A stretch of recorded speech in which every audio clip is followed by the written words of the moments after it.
그 최근에 우리나라에 굉장히 스펙터클한 일이 있었잖아요. 거기에 대해서 말씀을 드려야 될 것 같은데, 보통 그 김영삼 대통령이 취임한 직후에 하나회 척결한 것을 통해서 우리는 이제 군부와는 작별했다고, 그리고 그게 쿠데타의 전통이 깊은 나라에서 굉장히 지도력을 발휘해서 성공적으로 그런 군사 쿠데타의 영향력을 아시아에서 굉장히 성공적으로 제거한 거의 유일한 나라라는 그런 극찬도 많이 받았던 국가였죠.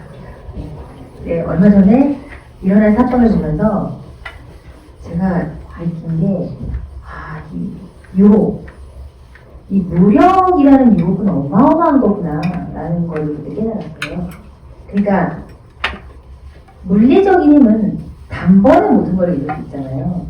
이 유혹이라는 게 굉장히 넘실넘실 있고, 이것이 완전히 끊어진다는 건 불가능하겠구나 그런 생각이 들더라고요. 더구나 그거를 일으켰던 인물인 봤던 거죠. 살아생전에 쿠데타가 어떻게 진행되는지도 봤고, 그거에 대한 자기 스스로 모의 재판도 있고, 이게 그래서 기억과 잔상으로 남아있는 쿠데타라는 것이 너무나 무섭고, 그 전까지 제가 이 일이 있기 전까지는 쿠데타를 단계를 지나는 나라가 따로 있고, 그걸 지나가고 나면 이제 문명이 찾아오고 이렇게 나눠서 생각했다면, 이제는 생각이 바뀌더라고요. 무력은 언제나 우리 주위에 넘실넘실 항상 있고, 오히려 그게 일어나지 않도록 만드는 것이 끝없는 노력을 통한 민주주의를 통해서겠구나 라는 생각이 드는 거죠. 그래서 이게 무력이 자연스러운 거고, 오히려 폭스의 뭐 자연 상태로 있기 자연스러운 거고, 그렇지 않고 우리가 평소에 지켜왔던 민주주의가 굉장히 뛰어나고 놀라운 것이었구나라는 그런 실감을 하게 됐고요. 그리고 굉장히 아슬아슬하게 그걸 지켜낸 경우인데, 이거는. 그래서 어떻게 해서 이런 일이 일어났다고 보시는지랑, 그 가장 중요하게는 다시 이런 일이 일어나지 않게 하려면 우리 사회가 가장 먼저 해야 될 선제적 과제라는 걸, 그런 게 있다면 뭐가 있을지 답변을 듣고 싶습니다. 왜 이렇게 어려운 질문 하시죠?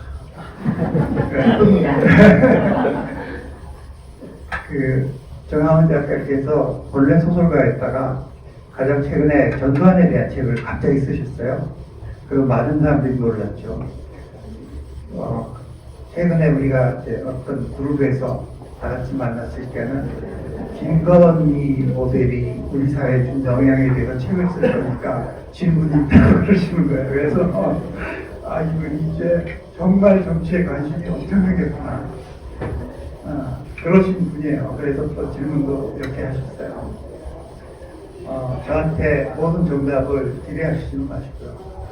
분석적 측면에서 이야기하자면, 저는 그날의 일, 12월 3일이죠. 12월 3일의 일을 12월 3일로 분석을 하면 안 된다. 이게 무슨 말이냐면, 타임을 스테릭하게 딱 잘라서 그날의 일은 그날에 있었던 설명합니다. 그건 아니에요. 저더러 설명을 하라고 하지만, 이거는 뭐 학문적으로 풀이한 게 아니라 그냥 떠오르는 생각입니다. 문재인 정부로 돌아가야 될 거야.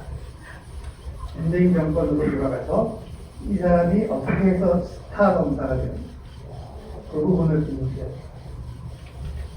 그리고 두 번째로, 국민의힘에서 이 사람을 영입해서 대통령 후보를 만든 과정을 봐야 돼요. 그 과정을 공부 안 하고 12월 3일 설명했어요.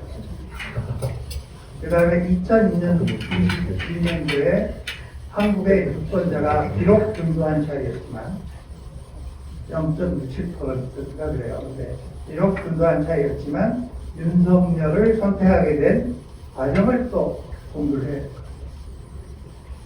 그러니까 제가 지금 세 가지 사건을 얘기했잖아요. 근데 이 세 과정에서 우리가 다 신경 안 쓰고 놓친 게 있어요. 그게 뭐냐? 윤석열이라는 사람의 공부의 정도, 윤리성, 성정, 가족 리스크. 그런 거는 문재인 정권, 그 다음에 후보자를 만드는 과정, 선거의 과정에서 검증이 됐어야 돼요. 그 검증을 아무도 안 했어요. 우리가 부끄러워요.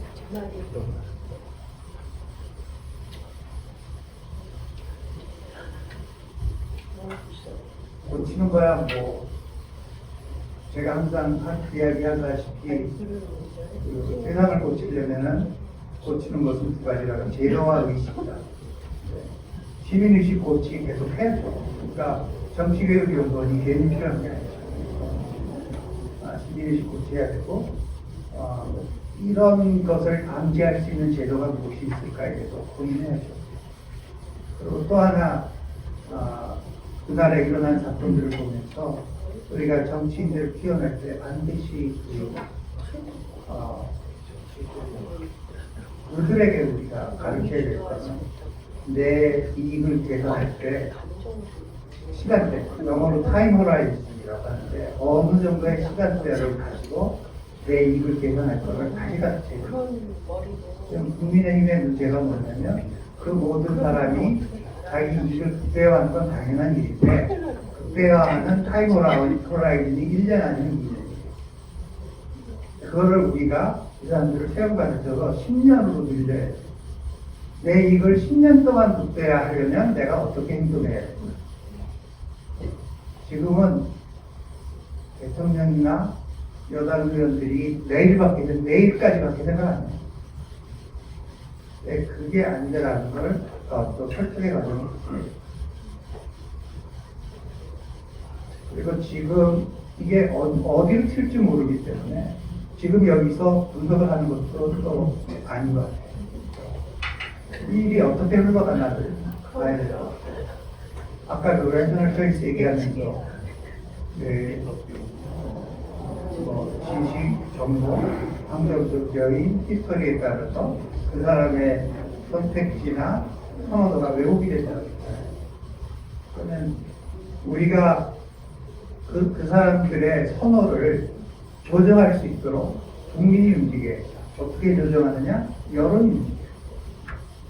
그게 이미 작동을 시작했어요. 오늘 저 여기 조금 전에 기자회견을 들었는데 김재섭이 탄핵 찬성 선언했죠. 이 사람이 하루 만에 결정이 바뀐 거 아니에요? 결정이 왜 바뀌었을까요? 선호도가 바뀌었어요. 선호도가 왜 바뀌었을까요?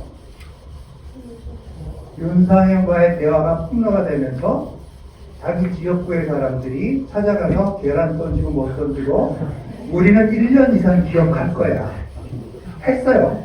그랬더니 이 사람의 선호도가 바뀌면서 선택이 달라졌어요. 그게 우리가 할 일이에요. 그걸 이제 영어로 interest articulation이라고 해서 우리가 원하는 것을 우리 리더들한테 보여주는 거, 이익 표출이라고 하는데 계란 던지는 것도 이익 표출이에요. 그러니까 해야 돼. 그러니까 그 국민의힘의 지역구를 가진 그 지역구의 주민들은 그런 걸 해야 돼요. 그래서 그 사람의 이익이 바뀌고 선택이 바뀌도록 우리가 유도해야 돼요. 왜냐면 우리의 종이니까. 우리가 부려야죠.